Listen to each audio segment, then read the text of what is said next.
Merci Mathias, bonjour à toutes et à tous. Mon métier actuellement, je suis professeur associé à Paris-Saclay et mon métier est notamment de sensibiliser les futurs médecins, ceux qui sont en études de médecine à l'éthique et la culture éthique, ou en tout cas à les soutenir dans l'éthique médicale qui est la leur. On dit que la philosophie commence toujours par un étonnement. Et je voudrais partir d'un paradoxe. Ce paradoxe, c'est le fait, vous l'avez vu tout au long de la journée, que la notion de consentement, elle joue un rôle très général dans les relations entre les individus, qu'il y a du consentement partout, dès qu'il y a un contrat notamment. Et vous savez que du coup, il y a un consentement dans un très grand nombre de nos relations, parce que beaucoup de nos relations, qu'on le sache ou non, sont des relations contractuelles. Par conséquent, que nous donnions notre consentement de manière tacite, par exemple lorsque nous montons dans un taxi et que nous consentons implicitement à payer la course, ou quand nous donnons notre consentement de manière formelle, expresse, quand nous signons un contrat de prêt, quand nous signons un contrat de vente, quand nous signons un contrat de mariage, nos relations humaines, nos relations sociales, elles sont tissées de consentement. Le consentement, autrement dit, n'est pas rare dans nos vies. C'est pas seulement à certains moments clés de notre existence qu'il est présent. Nous donnons, nous refusons notre consentement partout et tout le temps. C'est encore augmenté, vous le voyez bien, dans la sphère numérique, où dès que vous êtes sur Internet, vous passez votre temps, dès que vous allez sur un nouveau site, à donner une autorisation ou à refuser votre consentement. Donc notre vie individuelle, professionnelle, sociale, numérique, amoureuse, elle est tissée, saturée de consentement. Là où réside mon étonnement, c'est qu'il y a deux domaines où ce consentement joue aujourd'hui un rôle plus spécifique. Il y a deux domaines, me semble-t-il, où il est moins banal, où on le banalise moins. C'est qu'au milieu de cet océan de consentement, au pluriel, il y en a deux types qui occupent aujourd'hui, pour nous, dans notre société, une place particulière. Et comme par hasard, ils occupent aussi une place particulière dans le programme de ces deux journées. Le premier, c'est le consentement à l'acte médical, le consentement à l'acte de soins. Le second, me semble-t-il, c'est le consentement à l'acte sexuel, le consentement à une relation intime. Il me semble que ces deux consentements, celui le consentement que recherche ou que recueille le médecin, qui est, avec la nécessité thérapeutique d'agir, l'un des deux fondements de l'acte médical, et le consentement que se donnent mutuellement les parties de ce qu'on appelle un rapport sexuel ou une relation intime, il me semble que ces deux formes, ces deux types de consentement ont une place particulière, qu'ils se singularisent par rapport aux autres, qu'on ne leur accorde ni le même statut, ni la même valeur, qu'on a de plus en plus de mal avec l'idée qu'ils puissent être donnés de manière générale et tacite. On a de plus en plus besoin qu'ils se spécifient et qu'ils s'explicitent. Autrement dit, dans ces deux sphères de l'existence, le consentement, me semble-t-il, je ne sais pas si vous êtes d'accord avec moi, mais me semble avoir un rôle particulier. Donc la première question à laquelle il faut répondre, c'est pourquoi, dans ces deux domaines du consentement, pourquoi ces deux domaines du consentement font en quelque sorte exception, pourquoi ils surnagent dans l'océan du consentement, pourquoi on leur accorde une importance particulière, pourquoi ils paraissent avoir un caractère spécifique. Ma première hypothèse de réponse, celle que je vous soumets en tout cas, est que ce sont deux consentements qui impliquent tout à la fois la personne et son corps. Plus exactement, deux consentements qui impliquent la personne par son corps. Autrement dit, qui, en impliquant le corps, implique aussi la personne. Vous le voyez très bien dans la relation sexuelle ou intime, qui n'est pas qu'un corps à corps en pure extériorité, qui est aussi une mise à nu, un dévoilement de soi et la rencontre de deux intimités ou de deux subjectivités. C'est également le cas en médecine, où ce que le consentement vise à permettre, précisément, c'est l'intervention du médecin sur le corps d'autrui, alors qu'elle est normalement interdite. Elle est ici autorisée s'il y a une nécessité thérapeutique. En plus, elle est autorisée à condition que la personne, le patient, consente. Hors situation particulière d'urgence, etc. Donc la première raison, me semble-t-il, pour laquelle il y a une exception à ces deux consentements, c'est que c'est un consentement à l'intime défini comme ceux qui impliquent à la fois notre corps, mais notre corps qui n'est pas séparé d'un psychisme, d'une intimité, d'une intériorité ou d'une subjectivité. Pour moi, ça ne suffit pas à expliquer malgré tout ce caractère particulier de ces deux formes de consentement. Il y a eu un autre élément à faire intervenir, c'est que le consentement intervient tout particulièrement dans des relations entre ce que j'appellerais soit des égaux, soit des quasi-égaux. des quasi inégaux.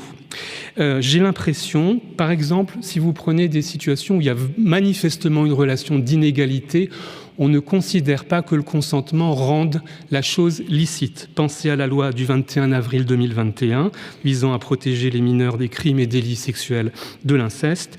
Lorsque la relation est trop inégale, ici, on considère que des relations sexuelles avec des mineurs, qu'aucun adulte ne peut se prévaloir du consentement d'un enfant s'il a moins de 15 ans ou moins de 18 ans en cas d'inceste. Autrement dit, il y a des relations, il y a des situations ou des rapports de pouvoir, et notamment liés à l'âge, qui font que le consentement, même s'il est présent, ne permet pas d'entrer dans la relation qu'on envisage. Autrement dit, il me semble que le consentement, bien souvent, entre des égaux ou des quasi-égaux, il sert à protéger celui qui pourrait être la partie faible de la relation. Vous le voyez très bien en médecine, où entre un sachant et un souffrant, il y a une relation asymétrique, et il me semble que l'une des fonctions du consentement est de protéger la personne qui souffre de ce qui pourrait être l'excès de pouvoir médical qu'on appelait autrefois le paternalisme, en tout cas un rapport de force qui serait trop inégal. Donc il me semble que l'une des fonctions de ce consentement, c'est dans un rapport de force de protéger celui qui temporairement ou durablement peut être le plus faible, c'est éviter que celui qui temporairement ou durablement est le plus fort n'abuse de sa force pour obtenir d'autrui ce que sa seule volonté souhaite. Il me semble que dans une société où les rapports entre les hommes et les femmes sont inégalitaires, fortement inégalitaires, la place que joue aujourd'hui le rôle du consentement dans nos débats et dans les débats sociaux me semble tout à fait compréhensible dans cette logique-là. L'affirmation de la nécessité du consentement, elle est présente du fait d'inégalités ou de potentielles inégalités sous-jacentes. La deuxième question qu'il faut se poser, alors, si ma deuxième hypothèse est juste, c'est de savoir si c'est vraiment la notion de consentement qui est la plus pertinente pour aborder, par exemple, la question des violences sexuelles. Je ne vais pas aller très loin sur ce sujet-là, mais je vous simplement signaler les travaux qui me semblent très intéressants d'une juriste américaine qui s'appelle Catherine McKinnon, qui a travaillé sur cette notion de consentement en essayant de montrer qu'il n'est pas forcément le plus opérant dans un monde traversé par des inégalités de genre. Sa question, elle est assez simple, elle a été abordée aujourd'hui. Est-ce qu'on est vraiment libre de dire oui ou non quand il existe des rapports sociaux de domination ou de subordination? Elle s'est basée sur une comparaison de la jurisprudence française, américaine, internationale, et elle a montré que, selon elle, plus qu'un acte sexuel non consenti, le viol, il devrait être considéré comme un crime d'inégalité de genre lorsque cette inégalité est utilisée comme moyen de coercition. De la même façon, il me semble qu'on pourrait faire à peu près le même raisonnement dans la relation thérapeutique. Est-ce que dans la relation thérapeutique, si la finalité du consentement, c'est de corriger ou de limiter les effets d'un rapport inégalitaire, est-ce que ce pourquoi il faut se battre, c'est seulement pour le respect du consentement, ou est-ce que ce n'est pas aussi pour une plus grande égalitarisation de la relation médecin-malade, soignant-soigné, c'est-à-dire aller de manière beaucoup plus déterminée qu'on le fait actuellement vers un modèle que certains appellent le modèle de la décision partagée, où on prônerait non pas simplement le consentement de la partie faible, mais une relation plus égalitaire et une décision plus égalitaire. Le deuxième paradoxe dont je voudrais partir, c'est que d'un point de vue éthique, ça a été très bien rappelé à l'instant par Karine Lefebvre, d'un point de vue éthique ou philosophique, ce qui fonde ordinairement le consentement, la raison pour laquelle on le recueille, c'est parce qu'on veut protéger la capacité d'autodétermination des sujets et au fond leur dignité. Vous recherchez le consentement de quelqu'un parce que vous considérez qu'il a en lui une liberté, une raison, une capacité de se déterminer par lui-même. Vous pensez qu'il a sa propre vision du bien, de ce qui est souhaitable ou non, acceptable ou non, qu'il a le droit de choisir une vie conforme à sa vision du bien, et le recueil du consentement, en général, il est présenté dans ce sens-là. On recueille le consentement d'autrui pour respecter son autonomie et, au final, sa dignité. Eh bien, il me semble qu'il y a peut-être une autre raison de recueillir le consentement. Et cette raison, me semble-t-il, est très pragmatique, c'est que ce consentement, souvent, il nous permet d'agir. Notamment en médecine, il nous permet d'agir. Ce qui le montre, prenons-le à contrario, c'est à quel point nous sommes embarrassés lorsque nous sommes face à des patientes ou des patients qui ont des difficultés pour donner leur consentement, soit qu'ils soient dans le coma, soit qu'ils soient inconscients, soit qu'ils soient en état avec des troubles cognitifs avancés. On est complètement perdu, ne sachant plus que faire, et c'est pour ça qu'il y a un certain nombre d'injonctions ou d'invitations à rédiger des directives anticipées, à désigner une personne de confiance, à désigner un mandataire de protection future, etc. C'est des injonctions paradoxales parce que c'est des injonctions par lesquelles on vous invite à être autonome, on vous invite paradoxalement et fortement à exercer votre autonomie.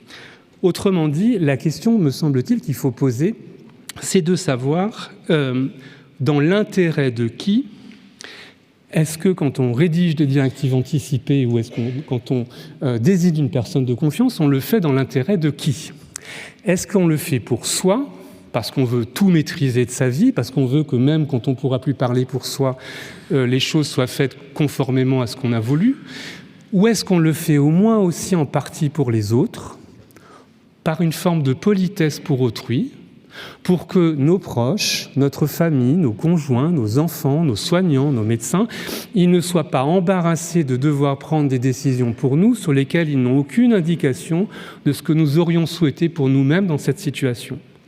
Autrement dit, il me semble, vous voyez, qu'en raisonnant à contrario, on arrive à montrer que le recueil du consentement, et c'est pour ça, cher Muriel, que je voulais intituler mon intervention « La face cachée du consentement », il me semble que quand il est absent, quand il manque comme ça aussi cruellement, pensez à l'affaire Vincent Lambert. La personne ne donne pas d'avis, ne consent plus, n'a pas laissé de directive, n'a pas désigné de personne de confiance. On est dans un embarras et une forme d'impossibilité à agir. À ce moment-là, s'il en est ainsi, le consentement n'est plus d'abord ou plus seulement un outil qui vient protéger l'autonomie des personnes, leur capacité d'autodétermination, et notamment l'autonomie des plus faibles. Il est aussi une façon pour les agents que nous sommes de nous rapporter les uns aux autres et d'agir les uns avec les autres dans la sphère civile. Donc je voudrais conclure par deux questions que je vous adresse et qui, moi, me laissent dans une assez grande perplexité. Je n'ai pas de réponse, mais au moins je vous les formule. La première, c'est qu'on est dans une société et on va de plus en plus être dans une société dans les années qui viennent et les décennies qui viennent, avec un grand nombre de personnes qui sont temporairement ou durablement, partiellement ou totalement, dans l'incapacité de donner un certain nombre de consentements. Pensez aux enfants avec des handicaps intellectuels, pensez aux personnes âgées avec des troubles dits neurocognitifs. Vous avez un certain nombre de personnes qui ne sont pas ou plus, temporairement ou durablement, en situation de dire quelle est leur vision du monde et quelles décisions devraient être prises pour eux. Elles n'ont plus, comme le disait Karine, le discernement requis. Dans ce cas-là, comment on va faire? Et puisque ce consentement est requis pour beaucoup de choses, pour avoir des relations intimes qui sont jugées consenties, pour disposer de son argent, par exemple, est-ce que ça veut dire qu'à ces personnes, on va leur interdire d'agir, leur interdire d'avoir des relations sexuelles, leur interdire d'avoir des relations intimes, leur interdire d'exercer les droits de l'ensemble des personnes au prétexte qu'elles n'ont plus le discernement requis?